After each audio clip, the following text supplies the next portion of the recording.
So as a diesel mechanic from way back, where it was very, very simple, a diesel mechanic now is also a computer technician. Mining's changed. There's a lot more to mining now, so there's a lot of technology in there. We've got 24 terabytes of high-end SSDs in RAID 0, 64 to 120 gigabytes of RAM. Clear for takeoff. Technology coming in, and I'm sort of thinking from my kids' point of view, the opportunities are quite exciting, I think. 324 airborne. We can view 1,600 square kilometres of data on a single screen and then zoom in on that data all the way to 3 centimetres of resolution.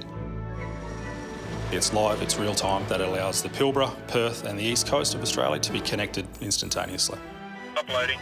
The future of mining is adding more and more technology that can deliver safe productivity. It is like Google Earth on steroids.